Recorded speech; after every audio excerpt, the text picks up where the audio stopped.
Live from the Student Union on campus, this is Goldmine Live. Your weekly all-access pass inside Charlotte Athletics is brought to you by Ortho Carolina, proud to present the 2016 Charlotte 49ers football season. Bojangles, Academy Sports and Outdoors, your Carolina Ford dealers. Go to yourfordchoice.com and enter the Adventure Ready giveaway to win a 2017 Escape or Fusion from your Carolina Ford dealers. Harris Teeter, University Eye Associates, and by Wells Fargo. Now, here's your host, the voice of the 49ers, Matt Swierad. Hi, everybody. Welcome to our Coaches Show weekly here at the Student Union Goldmine Live here at Norm's, the Student Union on campus, and talking Niner footballs. We'll be back at home at Jerry Richardson Stadium this coming Saturday night, taking on Old Dominion into Conference USA play now for the 49ers. And the Niners coming off a game this past week in Philadelphia against Temple. The Owls won that ball game 48-20.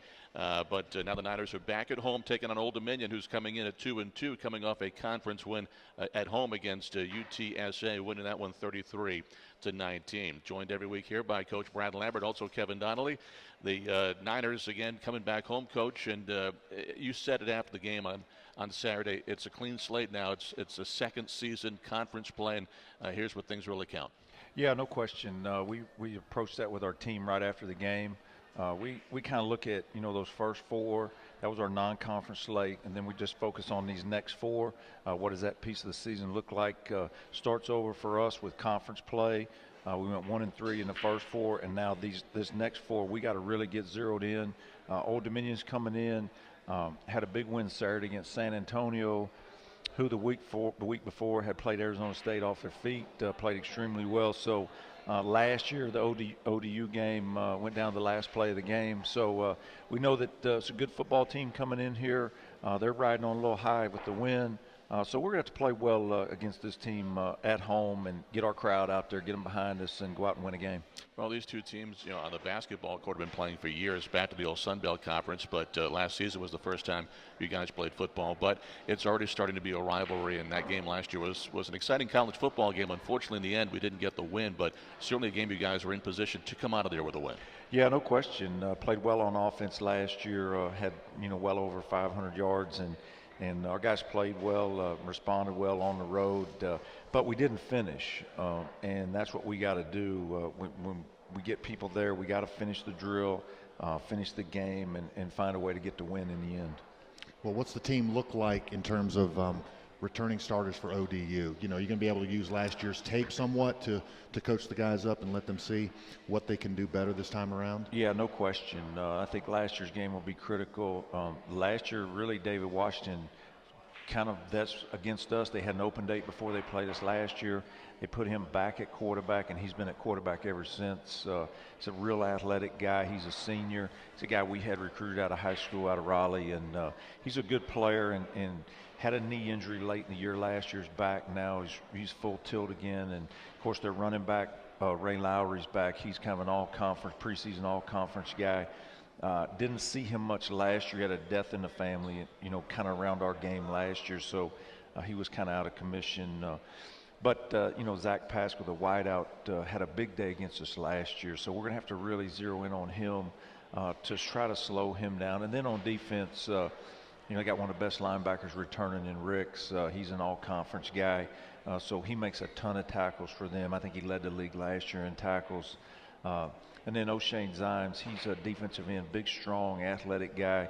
Was a redshirt sophomore, was a redshirt freshman last year. He's a North Carolina guy, so we knew about him in high school as well. So they've got some returning players that are good football players. They really play hard. Bobby's really done a nice job. He started that program and really did a nice job building their roster, for the long haul, and has really done a good job since he's been there. So, they've got good players like every week. Everybody's got good players. So we're going to have to, really take care of us and our business and not giving up big plays like we did against Temple. We get out there Saturday against Temple. We're up 7-3 at the end of the first quarter. Hadn't given up any big plays.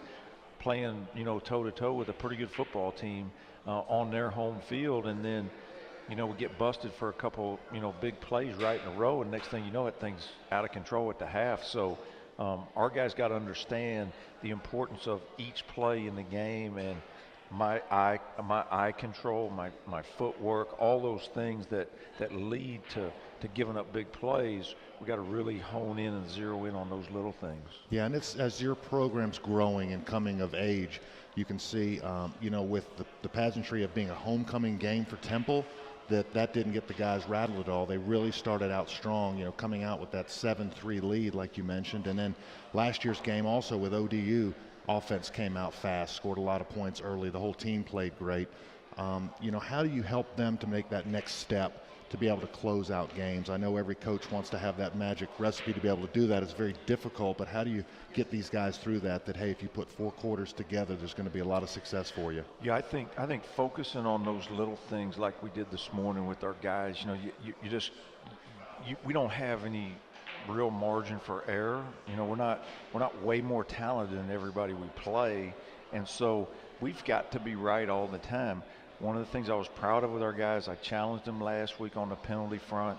I think we only had 5 penalties in the game. That came down. So you just got to keep challenging our guys, showing them how those little plays, like this morning when you're meeting with the secondary, how that post route of 70 yards affects the rest of the game, because instead of them having to drive and the clock being down, that's what happened in the first quarter. They had to drive, we had to drive. You look up and the first quarter's over. It's 7-3. And when you give up, those explosive plays, and it just changes the whole dynamic of the game. So we've got to really zero in on those little things to keep the big plays from happening. And with the big plays, you mentioned the 51-yard touchdown pass that P.J. Walker was hurt, came back in the game to start the second quarter, and Kevin said at that point, well, maybe coming in they're going to hand it off a couple of times, but that very first play they fake the front end, hand off to Thomas, and he gets open on the back end, and it goes for 44 yards. But do you feel like maybe the fumble really helped get that snowball going downhill? No question. I mean, it was a huge play in the game, and Kevin and Khalif just on the exchange. Kevin was really trying to do a good job reading it. Khalif thought he was leaving it because it was in there so long, and so he grabbed it, and then all of a sudden nobody had it, and their guy was right there. In the first drive of the game, our defense, we knocked the ball loose, and the only guy around it was their big tackle. So little things like that, you just keep preaching to the guys and keep showing them and keep emphasizing. Those little things are huge in the game. So, but yeah, I thought that play was big. Kind of got that snowball. It all got going right through there. You have that big play, then we fumbled, and they had 3 short fields in a row, and we got to challenge our defense. It doesn't matter where they get the ball. Our job is to keep points off the board. If we got to force a field goal right here, let's force a field goal. Let's get a turnover. This is a good opportunity for us. And really, from a defensive standpoint, when the ball's on the 15 going in, it's really your advantage because there's no deep route now. So I don't have to defend the long ball. So everything gets crunched, and we need to have that mentality that it's our advantage down in here, and that's the mentality that we're trying to establish with our team. Arthur's been so good punting the football, but the one time he has a bad one came at the wrong time. That shank punt was in the middle of that snowball going downhill, and again, they've got a short field. Yep, no question. And we had we had the protection right. We had a guy get beat, and so Arthur, he felt like he was getting rushed, and so he just tried to get it off. He had time, and his execution times were actually pretty good all day. And for the record, we didn't change punters yesterday or Saturday. Was in our game plan to use Hayden as a changer, to get it on film. Hey, we got a left-footed punter, and they've been working all week on this, so let's change the protection, put the lefty in there. He's pretty good at getting it inside the 20, so that was a planned, within the game plan. We wanted to go ahead and let him punt that one, try to get inside the 20, change the protection up. So now everybody going forward's got to work on that. Yeah, because you got the conference games coming up starting this week, and you all watching film and what these guys have done, at least get something in their minds, right? Right, no question. No, there's a lot of gamesmanship now that the conference is coming around because it's teams you've played from last year. And, how about the mindset with the ODU game, the players-wise? Do you think there's a little extra special emphasis for them to prepare harder this week? I know they always work hard, but a tough loss, one they could have had last year, it's still got to be on their minds. Yeah, no question. It doesn't take long to watch that film and bring all those emotions back up of, hey, we had this one, we didn't finish it, we had them in 3rd and long, 4th and long. They catch the goofy little pass on the it's all out blitzed them. I've went back and, said, okay, should I just went for it on 4th and 2 down there instead of making a 5-point game, try to make it a 9-point game, put this thing over. You're always rewinding that stuff, especially when you go watch it and like, what could I have done better to put our guys in a position to win the game? Well, you want to take them one game at a time, of course, and get that first win before you look at the second one. But the Niners are home this week to take on Old Dominion, and home 2 of the next 3 weeks to start conference play. So a chance here, an opportunity here for the Niners to get off to a nice start in league play here in the second year of Conference USA for Charlotte in football. We'll take a break on the show, come back, and the Gold Mine Challenge is coming up. The Bow Time Challenge brought to us by Bojangles, with Kevin Donnalley challenging one of our students here today. And again, a Chicken Supreme eat-off. That's coming up next. This is the Charlotte IMG Sports Network. Sophie, his 13th birthday. Gift, we've got you. Guitar, coming tomorrow. Road game today, surprise party tomorrow.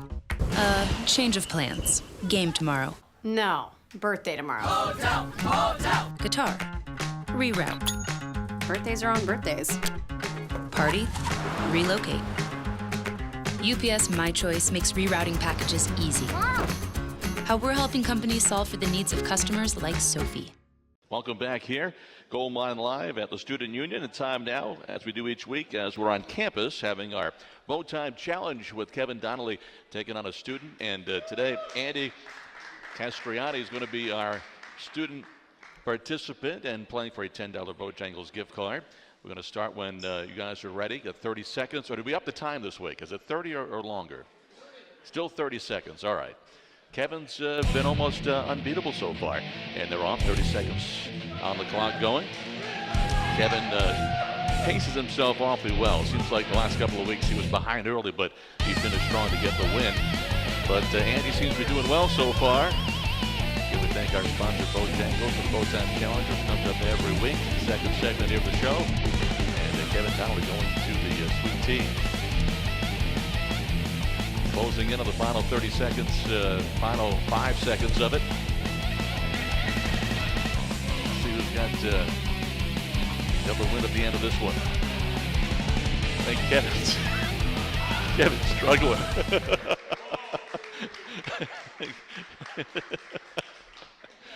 I think Kevin had all of those Supremes in his mouth at the same time. Kevin, once again, Kevin Donnalley is the winner of the Bow Time Challenge here at the Gold Mine Live at Norms in the Student Union. But a pretty good contest today. Andy, the student taking part today, who does get the $10 gift card from Bojangles, gave Kevin a pretty good battle, Coach. I got to turn your mic back on. No question. Kevin, look. I think we got a winner. I think we just bring him back. I think KD, that can't be a winner. He couldn't Is finish. it Andy? Kevin. Was Andy? That's yeah, Andy. I think we declare Andy the winner. Andy's winner. Yeah, by no default, question. because I think Kevin has disqualified himself. Yeah, no doubt about it. We might have to tap Coach Curry in there next week for that. Well, that's going to wrap up this edition of the Bow Time Challenge, and we'll see if Kevin Donnalley comes back for the rest of the show, but he went outside. So, Coach, we got Old Dominion coming up this week as we get back to talking football, and this is a Monarch team that's coming off a win against UTSA. So they step into conference play week 3, and they've had a lot of success. Their home field, Foreman Field in Norfolk, and a place that's been sold out every single time they've had a home football game since football started for the Monarchs, and that's always a great advantage. And UTSA coming in, you mentioned off the Arizona State game, they gave the Sun Devils a battle, almost won that game at the Alamo Dome. So UTSA was certainly a team that Old Dominion wasn't looking past, that's for sure, and they got a big win. No question, and Frank's doing a good job out at San Antonio, and they're up in their recruiting. Of course, Larry did a nice job of starting that program. I thought that was one of the teams that we went and visited. I thought they did a nice job starting their program, and they're going to be a tough challenge. We obviously play them last game of the year, but ODU was ready to play at home. And that's the key is you get these home games, you got to have your guys ready to play, ready to fire on all cylinders, and that's what we're going to have to do this week to get our first conference win. Well, the first couple of home conference games, the crowds have been tremendous at Jerry Richardson Stadium, and hoping once again here this weekend. It's going to be a great night for football, by the way. The temperature, the mid-afternoon temperature high is about 73, so come kickoff time should be just great football weather. Yeah, it's hitting that time of year, where it's really hits football season, and our crowds have been great. Our student body's been great, we know they'll continue to support us. We got to do our part, go out there and play extremely hard. Our guys have done that through 4 games. We hadn't quit. Our guys show up every week. They play extremely hard. We got to turn that into some wins, and that's the challenge for us. Well, speaking of challenge, Kevin has in case you survived were worried the at all, overtime challenge. My near-death experience. Excuse me. I got some chicken lodged. You got some chicken all over your face. Dang, Todd, you didn't tell me I had chicken on my face. I'm on live streaming. Come on now. That was tough. It's getting tougher every week. That was a heck of a challenge. And I think by default you've lost. You won. won. You can't run outside and spit it up in Well, the I trash kept it can. down for like a minute. So I mean, there's got to be some kind of time lapse. I don't know. Yeah, I think we may need to spread this from 30 seconds, maybe to 45, just so you don't kill yourself. I'm still alive, and I won. He's Next challenge. Who's up next? Week number 5 next week. Let's see who brings it. We'll see who's here. Might have to step away from the Chicken Supremes next week. We'll see. Yeah, we're gonna have Lexi. How about a Bowberry again? We're gonna have Lexi step up and challenge you. Back to biscuits next week. How about a 1-gallon tea challenge? Forget the food. Let's just go straight to beverage. Oh, Lordy. All right, digress. Let's get back to the task at hand. Back to football. Hey, you mentioned Ray Lowry, coach, who again didn't play a whole bunch against us last time, but Jeremy Cox this last week ran for over 100 yards as he was their top rusher against UTSA. Same kind of back as Lowry, different kind of back? No, very similar. It's hard to tell them different. Tell the difference when they're in the game. I thought he ran extremely hard. Ray runs extremely hard. That's the thing is those guys really get downhill. They're good athletes. One thing about Old Dominion, they're a physical football team, and you're going to have to match that physicality as we had to against Temple. We're going to have to really put a lot of guys around them. We can't just get them with one guy. We got to make them think we're playing with 12 on defense, to corral these guys. And then you got the issue with David. I think he's a really good quarterback. He's athletic. He made a lot of plays with his feet last year that hurt us, getting some situations where he can extend the play and then throw the ball down the field. So we're going to have to do a good job all across the board defense. We got to play better. We got to keep people out of the end zone better.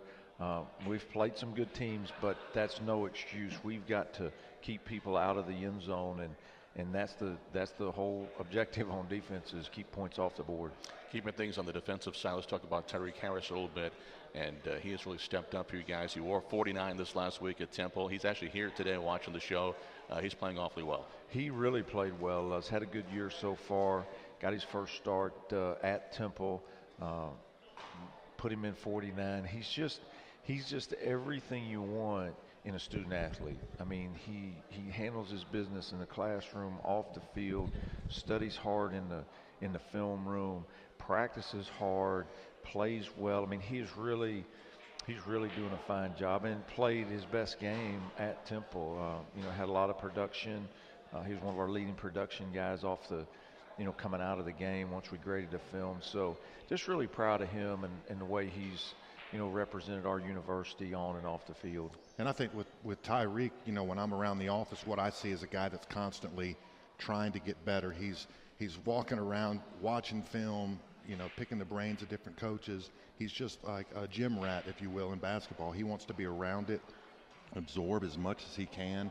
And that really is a great formula when you have a guy that's gifted athletically, but then also comes in with the right attitude. He has so much to learn, and Tyreek's really done that. Yeah, he does. He makes me feel better every day too, because I see him. He comes in with that big smile, and I'm like, I know everything's okay today. So he's a real comfort blanket for me when I see Tyreek in the office, and he's there every day. Like he's like clockwork. He's going to be there working. He's going to put that smile on, and he's going to have a real positive attitude, and he's really influencing people in the right way, and that's what we talk to our guys about all the time is, leadership really is just influence. How are you influencing your sphere of friends around you? And so he's always influencing in a positive way. And I think You know, that's the class that came in last year. It's a good group of guys, and I like the mentality of the group because you add in Jeff Gemmel type and Nate Mullen, guys like that they're constantly working on their craft. They know they have a long way to go. Those are the guys the kind of guys you want that are hungry, always wanting to get better. Yeah, no question. That infusing that class in our team's been big, and those guys, the way they approach every day has been huge for us. Take a break now on the show. Coming up, it's going to be the Ortho Carolina Student Athlete Spotlight. But after that, we're going to bring in Niner offensive lineman Nate Davis. He's our special player guest today as we continue with Gold Mine Live from the Student Union on the Charlotte IMG Sports Network. Sophie, his 13th birthday. Gift? We've got you. Guitar? Coming tomorrow. Road game today. Surprise party tomorrow. Change of plans. Game tomorrow. No, birthday tomorrow. Guitar. Reroute. Birthdays are on birthdays. Party. Relocate. UPS My Choice makes rerouting packages easy. How we're helping companies solve for the needs of customers like Sophie. The Student Athlete of the Week, sponsored by Ortho Carolina, the official team physician of your Charlotte 49ers.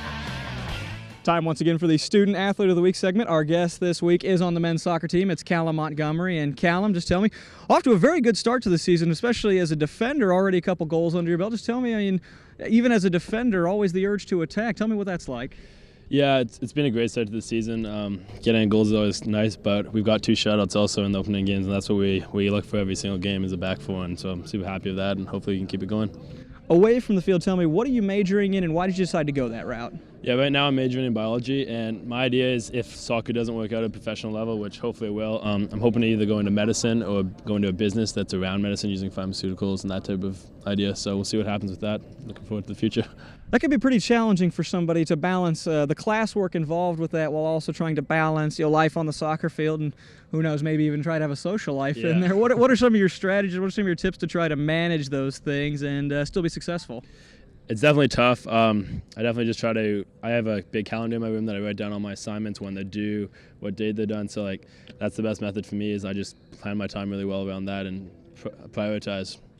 One thing this team is really active in is the camps that you guys put on for some of the kids in the community. And how important is that to you guys to be able to pass on what you know and the game that you love to the next generation of 49ers? Yeah, I love coming out and helping out at the camps. Growing up, I always used to go out with and watch the university teams, and they were my idols and stuff, and I wanted to be like them. So now that I'm actually in that situation, can give back and be an idol to the younger kids, it's just a great experience all over.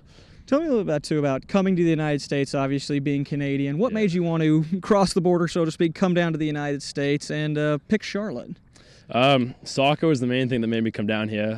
We have a really good education system in Canada, but the soccer system's it's growing and getting better, but it's still not at the level down here, and you don't get the exposure which you get down in the States. So coming to Charlotte's been great for me, and it's been a blast so far, so see what happens. All right, Callum, we appreciate your time. Best of luck on the rest of the season. Thank you. That's Callum Montgomery. He's on the men's soccer team, and he is the Student Athlete of the Week. This has been the Ortho Carolina Student Athlete of the Week, brought to you by Ortho Carolina, the official team physician of your Charlotte 49ers. All right, welcome back to Gold Mine Live here at the Student Union on campus. Going to switch things up a little bit. We talked about having Nate Davis come on and join us in the show, but he's still in his class. He has a class that gets out about 12:15, so he'll be here. We'll have him on during the next segment. So we flip things up and bring on now the Niners defensive line coach, Aaron Curry. And Coach, great to see you. Hope you're doing well. Hey, appreciate you having me on. I am doing well. Doing great. I know you're excited not just because the Niners open up conference play this weekend against Old Dominion, but your alma mater's 4-0, Wake Forest. So I know you're happy about that. Yeah, I'm excited to see those guys start off pretty fast. So talk about what's coming up now. Conference play at Old Dominion, a team that we certainly know well from last year. And what are you guys going to do on the defensive line to get after guys like Washington, the quarterback, and of course Lowry and Cox at running back? Good receivers as well. Yeah, it's really exciting to start conference play at home. First and foremost, I think the guys are going to be pretty fired up to be able to start the conference off defending our home turf. We're going to spend the week trying to do whatever we can do to be prepared to have a full understanding of what their O-line is, and they have some really good players at multiple spots, at receiver, at running back, and at quarterback that can actually do harm to your defense. So we'll figure out what we need to do and how we can, as a defensive line, have a complete impact on the big picture of the game. You know, for you, you kind of stepped right off the playing field back on as a coach, and you finished up in the NFL in 2013, then came over here basically as a strength and conditioning intern to get started, but got that coaching bug, didn't you? And how's it been for you? You know, back in 2012 when I was injured, I really realized that coaching was my calling and my passion. I was able to spend the whole year injured helping Rolando McClain and Miles Burris and Phillip Wheeler get ready for NFL Sundays, and I really fell in love with the idea of breaking down a playbook and watching a guy go out there and have success. So I knew that coaching was something I wanted to do. It happened pretty fast, you know, but the adjustment's been pretty good. Just, you know, coming to work every day, figuring out what I can do to help these players be successful on the field and give them every pointer and tip. And it's the first lesson I learned was it's not about what I would do as a player. It's about what I can help them do as a coach and helping each player maximize his potential as a football player. I think sometimes it's really difficult for guys that played at a high level to go down and coach because it became sometimes not so much easy, but you were able to do things. And when you're playing at that level, things sometimes are a lot faster. You get down here and you're trying to teach somebody, especially in a program that's just starting out, you're trying to get these guys and to make them better. Sometimes they're not doing exactly what you want when you think they should be doing. It can be difficult. Yeah, you know, one thing about playing at a very high level is you have a great appreciation for the effort and the time and the hard work that it takes to play at a high level. So my biggest thing is to help guys understand the process, help them understand how much work goes into being a successful football player and how much work goes into being a successful defensive line and being a successful defense. So just the ability to focus in on the appreciation for the hard work that it takes to be a player, an elite player that plays at a high level is something that I can deliver to our players no matter what the position it is. We'll talk about a little bit about the players you're coaching now. You know, I think you got a really good group. You've developed them nicely the last couple of years. And, you know, let's start first with Larry Ogunjobi and Brandon Banks. Those two guys, those senior leaders, have to help you a lot when you're trying to get into coaching. You're trying to learn so many different things, and you have players like that that are such good listeners. They listen to everything you're trying to teach them. How's that been working with them, and how have you enjoyed developing them as players? You know, Larry and Brandon make it easy to transition into coaching because they're extremely coachable. They want to be great, and they bought into everything I told them to do. Those guys go out there and they do exactly what you ask them to do, and when they set the standard at the level that they play, it kind of makes it easier for the rest of the room to just fall into place. So it was a great inheritance to have Larry and to have Brandon because they're extremely coachable. It's been a blast growing to know these players as young men and to develop them and help them make decisions and watch them grow up and lead this defense and lead this team in the way that they do. It's been a lot of fun. It's just a blessing to be able to have guys that they were already playing at a high level, and to have them buy into a new coach and buy into some new techniques and some new details makes it easy for the rest of the room to understand that we have a high expectation, we have a high standard. Well, you've made an impact on that group quickly because you have to be the loudest coach on this staff, and you bring tons of energy. I love it when you get on the field. I mean, coaches can be loud, but then you're like a whole nother level up. But that energy really that you bring to the job, and it's so important for defensive line especially, I can see it translating into your players because you look at a guy like Brandon Banks, if he's not making the play up front, he is chasing the thing down from 30 yards, and that's the kind of energy you want to have in your players, and you are making an impact there. Yeah, absolutely. You know, I've always been a very passionate guy about football, and you know, my energy is something that's never going to waver. I always want to give these guys everything I have every day. One thing I always talk to the guys about is if they match my energy, I'll match their work ethic, and together we can create something special. And like a prime example is Brandon Banks, who he will chase the ball until the referee tells him not to, and he'll play through the echo of the whistle. And those are the examples that you need in a unit like with the defensive line.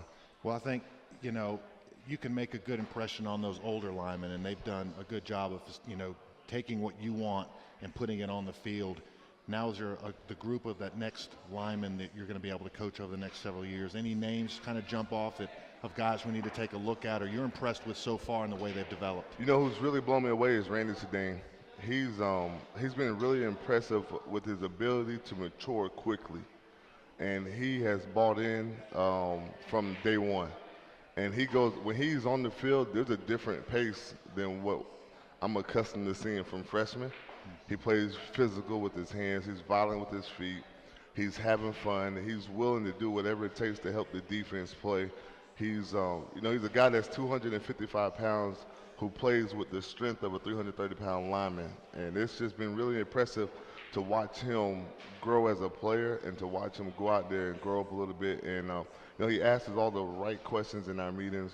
He hangs around Larry. He hangs around Brandon. So I'm sure it's all rubbing off. And he's really taking it upon himself to focus in, to lock in, and to grow up and give this defense the best opportunity it can have at being successful. Coach, really appreciate you taking some time on this busy Monday. Yeah. Come over here and talk a little Niner football with us, and wish you best of luck this week against Old Dominion. Absolutely. Thanks a lot for having me on. Aaron Curry has been our guest here today. Back with more of the show from the Student Union. Goldmine Live continues in the Charlotte IMG Sports Network. Sophie, his 13th birthday. Gift, we've got you. Guitar, coming tomorrow. Road game today, surprise party tomorrow. Change of plans. Game tomorrow. No, birthday tomorrow. Guitar, reroute. Birthdays are on birthdays. Party, relocate. UPS My Choice makes rerouting packages easy. How we're helping companies solve for the needs of customers like Sophie. Welcome back to Goldmine Live here at the Student Union on campus. We're in Norms on the first level of Student Union, and here talking Niners football until the top of the hour. And, of course, don't forget, coming up this Saturday, it's going to be the home game at 6 o'clock against Old Dominion at Jerry Richardson Stadium. First Niners conference home game of the season. And now we're joined by Nate Davis, redshirt sophomore on the offensive line out of Virginia. Nate, great to see you. Hope you're doing well today. Glad to be here. Thank you. And have you move your mic just a little bit closer there. And we're excited about what's going to happen next few weeks with conference play starting. How's the year been for you so far this year? So far, so good. I can't complain. I'm excited. Talk about getting ready for conference play, getting back home here to take on Old Dominion. I'm really excited to get the fans behind us again. We came up short last year, so hey, hopefully we can pull it out this time. Yeah, and the game last year was exciting. It was a shootout. It went back and forth, and unfortunately you guys, we lost, right at the end. But any extra, I know you prepared hard every single week, but is this one of those weeks now that you've played some Conference USA teams, there's a little bit of rivalry beginning? Is this a week you'd like maybe a little extra film work or a little extra study and to make sure everything's on point to maybe get that first Conference USA win? Oh yeah, you have to. Last year was a dogfight. It came down to the last second. So we know that this year, so we know we got to bring it every single play. Well, what do you think you've improved from last year to this year? I know you've gotten bigger. I mean, you worked hard in the weight room. You're much stronger. You put some weight on. Had to have helped you. But what other areas have you done and improved on? Just really learning the offensive playbook, like learning how to block a guy and put him in a position for the running back to have success. Yeah, and as you're going forward, now you've got some experience under your belt. I mean, just about a year ago, you're playing your first college football game in the Georgia Dome against Georgia State, and I can remember you running on there, and then, you took the job and you've kind of owned it ever since. Do you feel like a veteran now that you're part of that group and you can teach some of the younger guys? Kind of in a way, I had to really give it up to people like Jamal, Gino, and Thomas for showing me the way, showing me what to do, showing me how to act and act professional. So I have to give it up to them. As this season's gone along, I know that the record's not what you want it to be, but in your mind and in that locker room, what's kind of the feeling of the players? Are they excited to start this conference schedule? They're going to put the first 4 games behind them and start moving forward and trying to get that next win? Yeah, we're real anxious to get out there back on the field. Obviously, it didn't go as we wanted to on 1-3 to start the season, but it's a long season, so plenty of games left to play, ready to go. 8 to go. You get one at home. It is homecoming. You got any family coming in for this one? Yep, I'm whole entire family coming down. That's always nice. How far? You're from Virginia, right? Yes, sir. So they're not too far away. Do they get to come to most of the games? Yeah, they try to make every single home game possible. So I really appreciate that. So what's it like when you run out there at Jerry Richardson Stadium? The first couple of home games, great crowds, great atmosphere, and again, And we're talking about this coming Saturday where the weather's supposed to be just fantastic in the 70s game time. Perfect football weather. Yes, sir. So what do you expect them to come, for that game? What do you expect to come out of the tunnel with, and excitement? Yeah, excitement. Like I said, we're anxious, so you just want to get out there and just show people what we can do. Off the field a little bit, what do you like to do? Just relax, spend time with my friends, family if possible, just kick back. How's it been so far here on campus for you? So far, so good. I can't complain at all. Everyone's nice. I'm very grateful for this opportunity, honestly.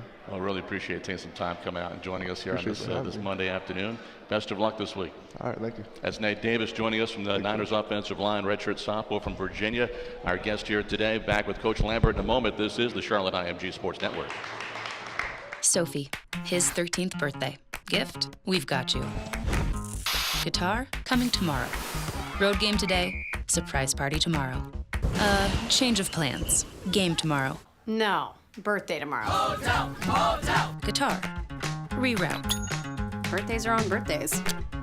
Party, relocate. UPS My Choice makes rerouting packages easy. How we're helping companies solve for the needs of customers like Sophie. Well, welcome back to Gold Mine Live here in the Student Union, talking to head football coach Brad Lambert. There is, by the way, the microphone up here if any students in the crowd want to come up and ask Coach a question, getting ready for Week 5. Niners take on Old Dominion, 6 o'clock kick at Jerry Richardson Stadium this coming Saturday, and then back on the road going down to Florida Atlantic, then back home against FIU. The first 3 conference games of the season getting started this week, 2 of the first 3, of course, at home here at Jerry Richardson Stadium. Again, for tickets, go to charlotte49ers.com or call 704-687-4949. Coach, you're coming off the Temple game, going forward now. How are we looking health-wise? A couple of guys did get dinged up again. Terrence Winchester with his shoulder, and Jamal Covington on the offensive line again. Yeah, Terrence is going to be day-to-day the rest of the season.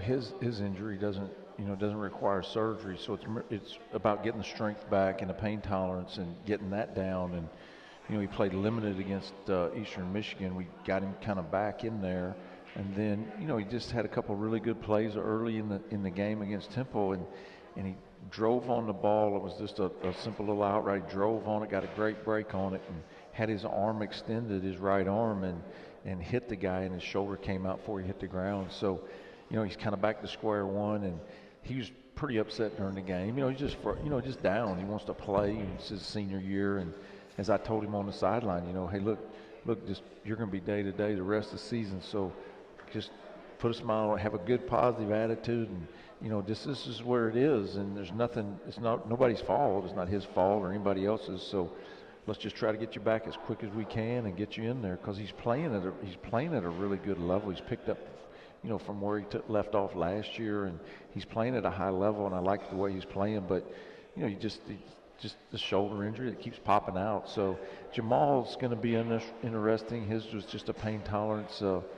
See how he does. We're practicing this afternoon. We didn't go this morning because of the weather, so we'll go this afternoon, kind of see where he is with the doctor once he gets here, and then go from there with him.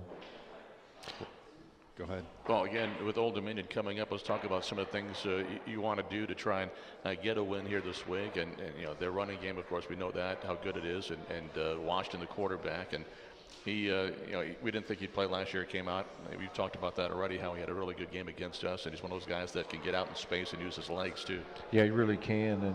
And so you got to be you always got to account for him in the running game.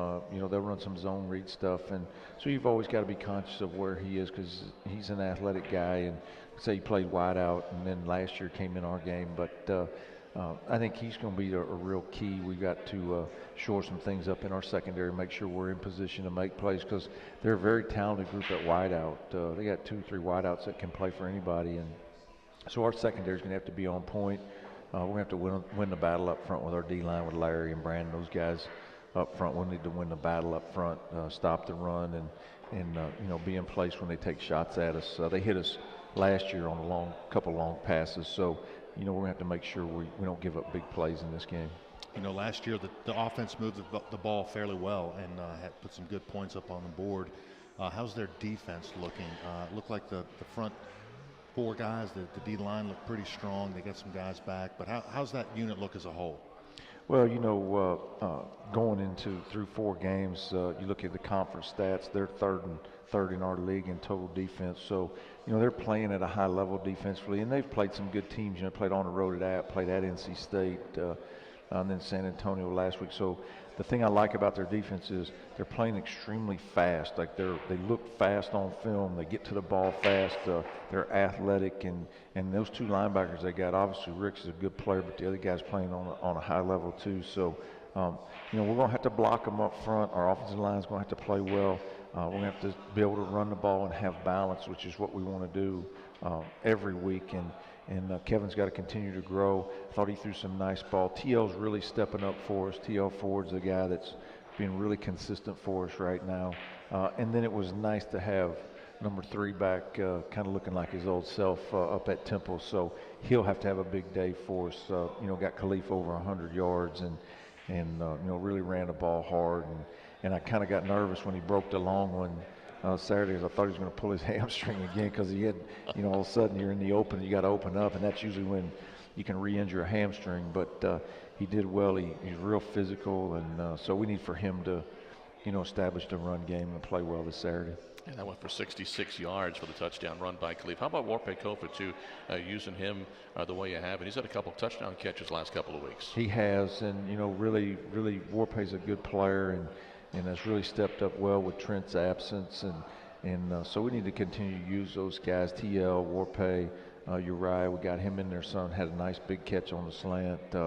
So we got to continue to use those guys, utilize them, and try to get the ball to them. But that all starts with being able to establish the run game and then hit them, in different spots down the field. It was good to see Robert Washington come back in the game in the 4th quarter. He took probably his biggest hit so far as a Niner, didn't he? He did. Welcome to college football.